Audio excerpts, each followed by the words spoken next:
Estamos de volta com o programa Ponto Final e hoje nós estamos falando sobre como Teresópolis está se preparando para as chuvas de verão. Augusto, você está sempre em contato com as pessoas, sempre circulando, né, como presidente do SEAD. Como é que você vê a situação nos bairros? O que você sabe, o que já te passaram em relação à situação desses bairros que foram os mais afetados pela tragédia? Como é que eles estão em relação ao que foi feito para se preparar para esse próximo verão? O SEAD começou a fazer uma parceria com a AVIT, a Associação das Vítimas do Acidente de 12 de Janeiro em Teresópolis, né?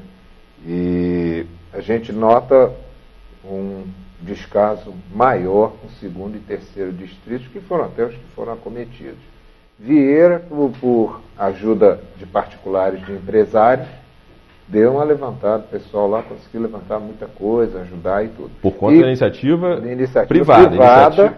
E a Emater também tem sido citada, tanto em Bom Sucesso como em Vieira, né? Em Três Córregos a situação está difícil, as pontes, né? O pessoal de Brejal, o Sidney Parede, que é representante dos moradores, né? da área de Brejal, dessa área da Fazenda Suíça, está se queixando constantemente das pontes. Foram 43, se não me engano, destruídos, né? 48, e praticamente não foram reconstruídos. Foram reconstruídos pela população. Pinguelas, né? Já outro dia caiu, até um carro caiu, uma ponte, né? Num cruzeiro também. Exatamente. Então, nós estamos, o segundo e terceiro distrito que mereciam mais atenção, não estão tendo, né? Eu acho também que, infelizmente, o que está acontecendo é um loteamento de Teresópolis por parte de políticos. Então, alguns bairros têm dono. Isso é uma coisa que preocupa, né? Nós estamos num ano negativo. Né, que no ano seguinte, no ano que vem, nós vamos ter eleição e já tem vereador que está se aproveitando, ou pelo menos, não digo nem vereador que já está lá, né, mas ou que já são candidatos à reeleição, ou que são candidatos à eleição, que, né, os pré-candidatos aí, né, que querem ser vereadores e estão se aproveitando da situação para fazer política, e aquela política justamente que é o que aconteceu no passado, que é aquela coisa de dar material de construção, para construir em lugares que, com certeza, vai haver mais mortes, como aconteceu em 12 de janeiro, não é isso, Flávio? Enquanto eu estava secretário de Meio Ambiente e Defesa Civil, a maior pressão que a gente recebia lá por parte de políticos a gente criou uma política para evitar exatamente a história das pessoas ou continuarem ocupando áreas de risco ou beiras de rio. A gente proibia a instalação de luz e água. E a SEDAI, quanto a AMPA, respeitavam plenamente o que a Defesa Civil e o Meio Ambiente colocavam como área prioritária ou para conservação ou para a segurança das pessoas. E cada não que a gente dava era uma pressão que a gente recebia. Era dias de receber diversos vereadores. Inclusive eu tive a oportunidade de conversar com um sobre isso depois. Essa política que foi implantada em Teresópolis ao longo dos 30 anos passados já está mais do que saturada. Não é possível que as pessoas não conseguiram observar que isso acabou, não. Essa política de assistencialismo é uma política que só leva ao que aconteceu. Só vai acabar no momento em que, na hora em que acontecer a tragédia, os nomes surgirem. Que aí esses vereadores, esses candidatos que hoje fazem esse tipo de política rasteira, política assassina, forem responsabilizados. Né? Não só nas urnas, não, porque eu acho que é pouco. É aquela coisa muitas vezes que se fala, não, então ele não vai ser eleito novamente. Eu acho que isso é pouco. Tem que ser responsabilizado civil e criminalmente. Essa lista tem que sair antes. A lista devia sair agora, antes da chuva. Esses aqui são os responsáveis pelo que acontecer. E diante disso fica o apelo aí à população, você que está aí em casa, né, que mora ou em algum desses bairros, mora numa dessas regiões, que sabe dessa situação, denuncie.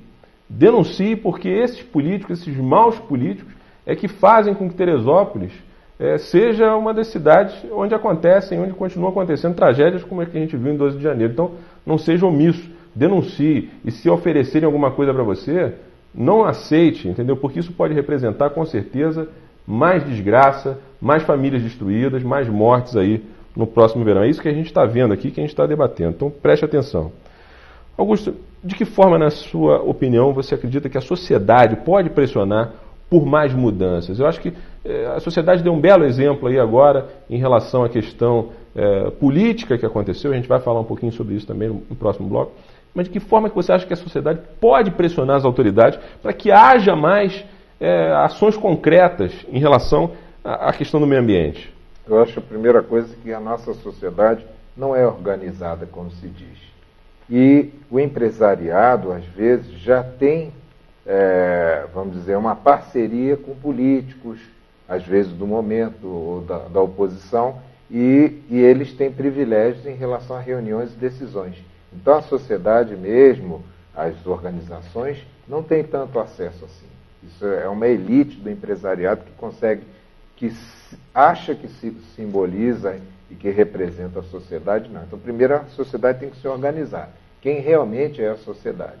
A segunda coisa que eu acho é começar a priorizar. Por exemplo, no programa que nós participamos em 2010, a prioridade, uma das prioridades era o tratamento de esgoto de Teresópolis.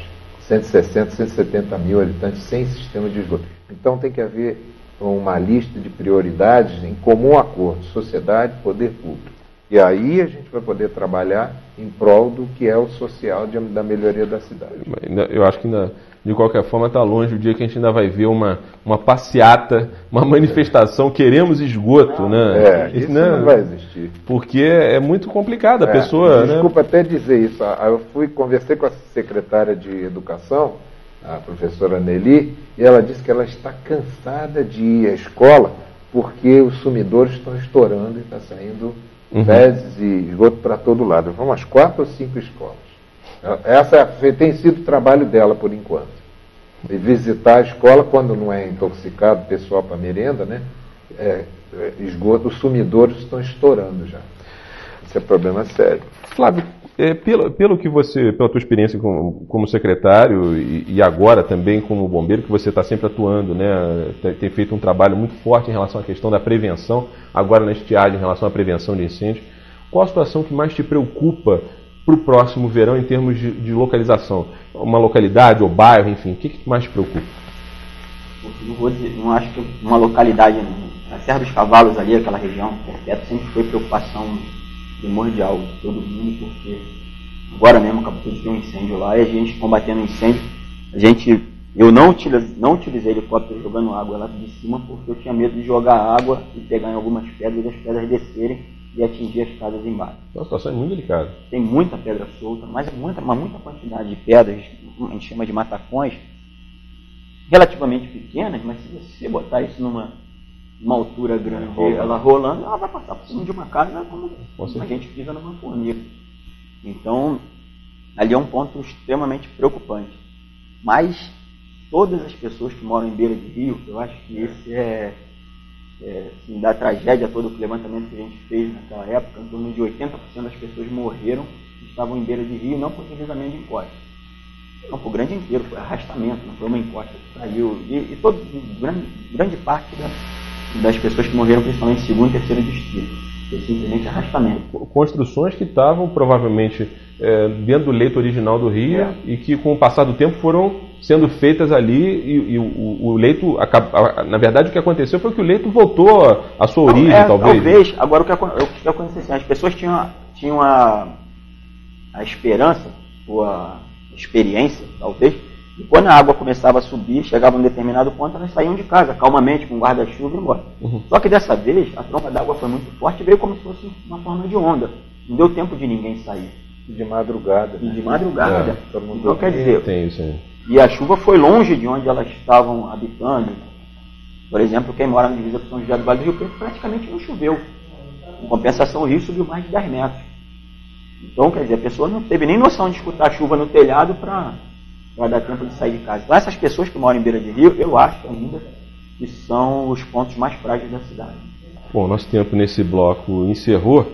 No próximo bloco, a gente vai falar sobre a indefinição política na cidade. Será que essa indefinição política pode agravar ainda mais os preparativos aí para se evitar a tragédia no próximo verão? É o que a gente vai ver no próximo bloco do programa Ponto Final. Até já!